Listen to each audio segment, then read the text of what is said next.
Hi everyone, it's Becky here. Welcome to another new video on my YouTube channel. It's a bright, beautiful afternoon in early autumn, and here I am at Ladner Village outside Stir Coffee House. So greetings everyone from Ladner Village in the Greater Vancouver area. So I ordered a latte and a banana bread. I attached my gooseneck phone holder to the edge of the table. Now I'm gonna start drawing my cup of latte and the banana bread, starting with the opening of the cup, and is made in the swirly design. So just getting these loops done, and then drawing very loosely the brim area, that liquid edge, the reflective and transparent surface of this vessel, drawing very loosely of the latte cloud there on top, give it a little platform. Now I'm drawing the rectangular prism shape of the banana bread and some nuts attached on the side. As you can see, it's a flat slab of a rectangular prism shape. I can see three-dimensionality in everyday items, and giving a bit of a hatching with very gentle hand pressure the back of my fountain pen nib. Now I'm ready to paint watercolors after drawing for about 3 minutes. Starting with my large tip Holbein Water Brush to wet these areas, and put on a bit of yellow ochre with a bit of orange mix in, leaving some parts almost unpainted of the paper white for the highlights of the glassy surface of the cup. Same color for the first layer of the bread, and then wet onto wet orange brown, which is a mix of orange and burnt sienna, wet onto wet for the bread. And shading the surface of the coffee cup with the bit of a sepia color, as well as the surface. Always leaving some parts unpainted for translucent transition of values. And this is a much more concentrated burnt sienna with a bit of cobalt blue mixed in to get this sepia tone for the edges of the banana bread. Being aware not to overpaint, leaving the belly area in the middle nice and bright. So after eating and drinking, I'm ready to sketch this very nice view of the village in front of me. I'm going to take about a minute or two to ponder about composition. It's a winding road to the other side of the village in front of me, with heritage buildings of shop fronts on both sides of the road. I'm going to begin drawing the lady, her back view, starting with her hair, her neck, and then her upper body. And then it gets really easy, just a square shape for the back of her chair. And now I'm drawing the front view of probably her husband, starting with the hair. He's wearing sunglasses with a mustache and a nice little smile, enjoying the beautiful sunshine, and his arm holding his cup of coffee, elbow foreshortened, and then their tabletop, the thickness of their table depicted. Accentuate a little bit around those edges, connecting the parts together a little bit more tightly. Yeah, so here's the senior couple.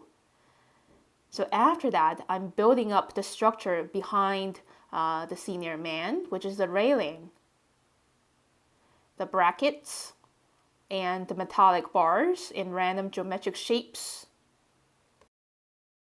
So this drawing process you're watching right now is 4 times faster than my actual drawing speed. Now I'm drawing this little bush, starting with the organic zigzag contour outline on top, adding these squiggly lines for the little clusters forming the big shape of the bush. Now I need to ponder a little bit to see the next object, the essential object that I need to draw. Yeah, so right behind the edge of the railing, I see cars parked on the other side of the street, starting the contour outlines, the wheels and rectangles for the windows. This is a simple way for me to draw a car. Sometimes it's tricky because the shape is extremely foreshortened. I just focus on the outline of the car, trusting what I see of the shape, and then adding those wheels. And then the lamppost, which is really small on the other side, and trees kind of overlapping on top of it. Traffic sign there. And then another tree. Behind these trees, there's a building. I think it's a bank building. A lot of abstract, both organic and human-made geometrical shapes to see. A little roof peeking out from the foliage shapes. The doors, the side door of that building, accentuate the outlines of the old couple a little bit. More evergreen trees behind the building. So I'm always seeing layers. This part of the building is like a dark cube on top, like a chimney thing. Another car parked in the front, almost invisible because of the overlapping. Now, building up the winding road with a simple horizontal line. And then drawing this lamppost here in the foreground is a beautiful old-fashioned design. It's nice and big because it's in the foreground. And then drawing the front view of this truck on my side of the street is much bigger than the one on the other side because of distance. It's very much a square cube shape from this angle. And it's kind of like a robot's face to me for this truck. And then just move on. It doesn't have to be perfect. And drawing the signs and the awnings of the shops behind the truck, the flower basket on a lamppost in a slight distance, and another oak tree, I think, the tree trunk and the canopy. More trees in the middle ground around the winding area.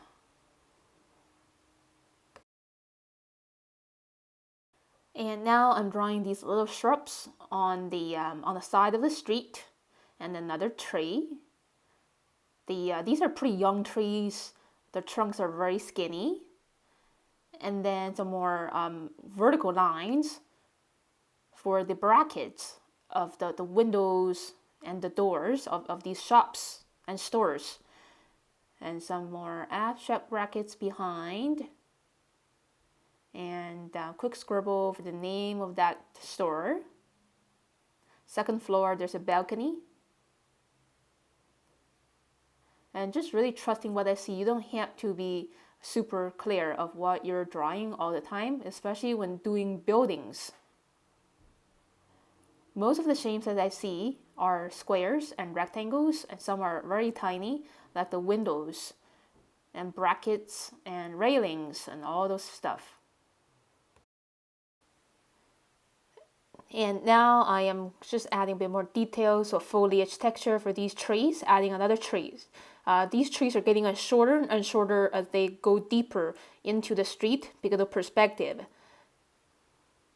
And finishing this large canopy of the tree here in the foreground, and the flower basket kind of overlapping on top of it. The bar hanging the flower basket. This part is a little tricky. Just keep it really loose. And here's another flower basket with dangling leaves.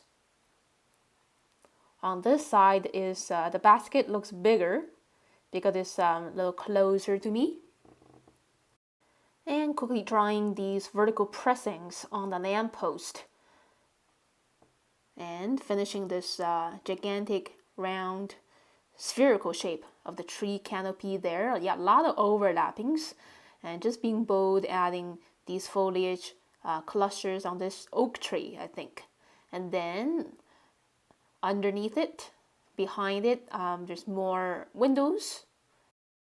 And when we are doing urban sketching, think about a good balance of details. So the bottom half of this sketch is pretty busy with these urban and foliage details. The upper half, the sky area, is blank. And so it's really relaxing and open on top there, using these short little segments of lines for the wicker's chair. Finishing up the bottom and just writing down a title for my sketch. The place is at Ladner Village. And a quick little note. Here's the look of my finished sketch. And I'm gonna paint the beautiful light and shadows starting with the sky. When I'm doing a landscape or urban sketch, I like to start painting the sky first because it's always in the back. Starting with a really mild or diluted lemon yellow on the bottom there. It's a sunny day and all of these clouds are getting a stain of yellow from the sunshine. Wet onto wet. This is a mix of cerulean blue and a little bit of cobalt blue. A slight higher ratio of cobalt blue for the higher part of the sky, and just let the blue and yellow merge together into a soft, soothing space there in the back. When I'm painting sky, most of the time I just use horizontal brush strokes just to keep it really neat. A slight bit of traces of brush marks are fine to show the movement of air. And glazing on the first layer for the street with yellow ochre, super diluted. Again, everything under the sun on a sunny day is being illuminated by the vibrance of the sunshine. And grabbing some yellow ochre and still keep it really diluted to paint the illuminated surface of these buildings as well as the trees. This wash of yellow creates a really strong unity, as I always mention, that ties all of the subjects together in this landscape. And now wet onto wet, a bit of lime green mixed with yellow ochre for these foliage shapes. And just keeping reloading my brush. As you can see, I'm constantly reloading my brush after a few brush strokes, just so I'm not just spreading the leftover paint on my brush tip and diluting it. To keep your colors really saturated and strong, you have to be mindful that you need to reload your brush after a few brush strokes, depending on how big the brush you're using. If you're using a large brush, you may not need to reload it very often. If you're using a fairly small brush, you have to reload it like every 2 brush strokes. Right, keep punching on some hooker's green, blending with yellow ochre and also lime green. That's the 3 colors that I use very often, playing with the different ratios of these 3 colors. And also a slight bit of water control.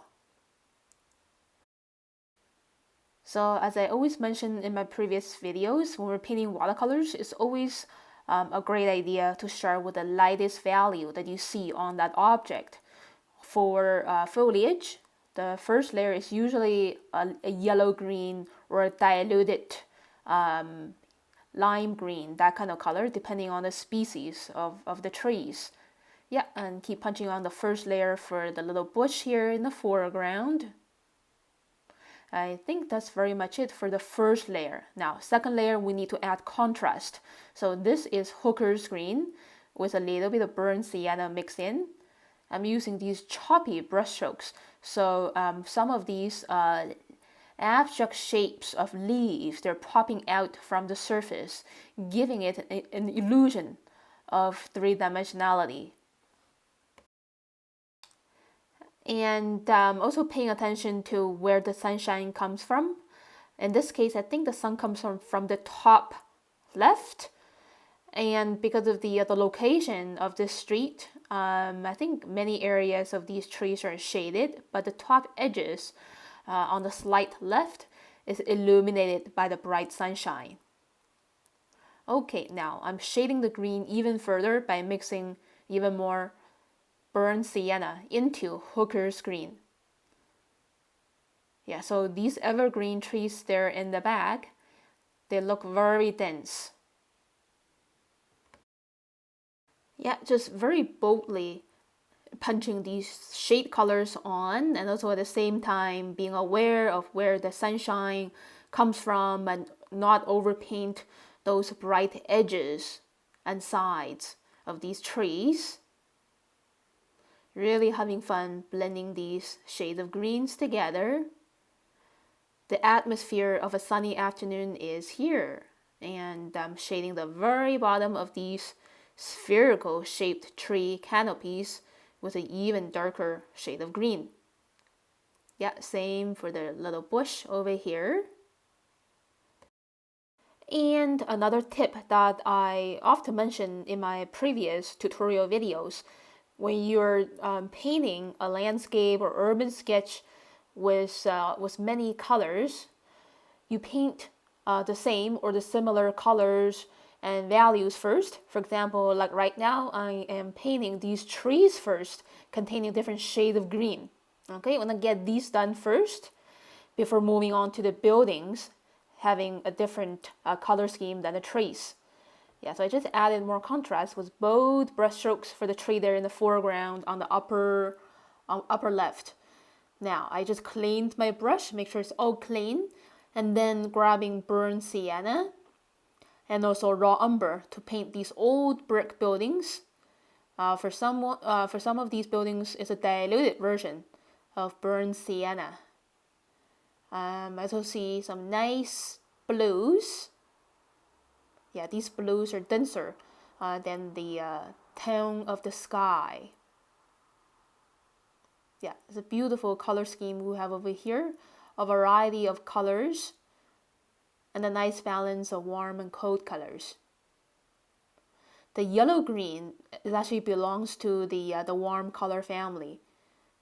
The shade color of green is actually in the cold color family. Now I just mix my own gray with cobalt blue and a bit of royal purple to paint the beautiful shadow here, the shadow of the tree landing on the street here in the foreground, using thick brushstrokes. It's a little foreshortened reflection of the tree, leaving some gaps in between for the negative spaces of the sun shining through those gaps of that tree. Adding some more bluish shadows for the building there on the right. And keep using this leftover blue purplish gray for those buildings there in the distance. Yeah, so the warm browns of those brick buildings, they really pop out from in between the foliage greens and also from the blue sky. So yeah, so far I'm pretty happy with the color balance of this sketch. And I just used some leftover gray to paint those windows and some white areas. There should be no perfect white unless the sun is hitting directly on that surface. A white shape usually is a mild to medium, sometimes a dark gray if it's shaded. So just adding this diluted gray. Oh, and this building here is actually red-brown of a terracotta color. And more diluted gray for that building there in the middle. And keep adding some more browns to balance with the bluish grays and the greens. Okay, so as I'm moving to the last stage of the painting, my brushstroke is getting smaller and smaller. So it's so important to not overwork. And now I am shading these cars that are gray using the leftover bluish purple. Same as this one here, leaving some bright white spots for the highlights of the metallic surface for these cars. And now I just cleaned my brush and just grab a bit of magenta to paint these little red flowers on these hanging baskets. Leftover yellow greens, using little dotty brush strokes to paint their leaves.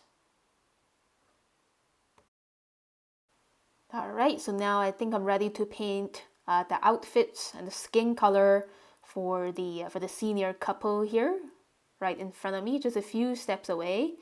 I think they're actually gone after I finished the line work. So I just used the leftover bluish gray to paint the table and the chair. For skin color, I mixed orange and red together, diluted with a lot of water. And using leftover burnt sienna. For their hair, mostly salt and peppers. The bottom is a little bit more shaded of their hair.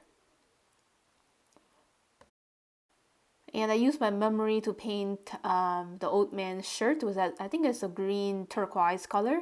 The lady was wearing light pink. And then using the leftover bluish gray to paint the Wicker's chair. Green for the lamppost, leaving white streaks for the highlight of the metallic surface. Final polish. And that's it. Here is the look of my finished sketch. It took me a little less than 1 hour to draw and paint on location. Super enjoyable to breathe in the fresh air, seeing the sunshine, dancing around, very nice people hanging out around here. Thank you so much for watching this video, everyone, and I will see you again very soon in the next video. Have a great day, everyone. Bye!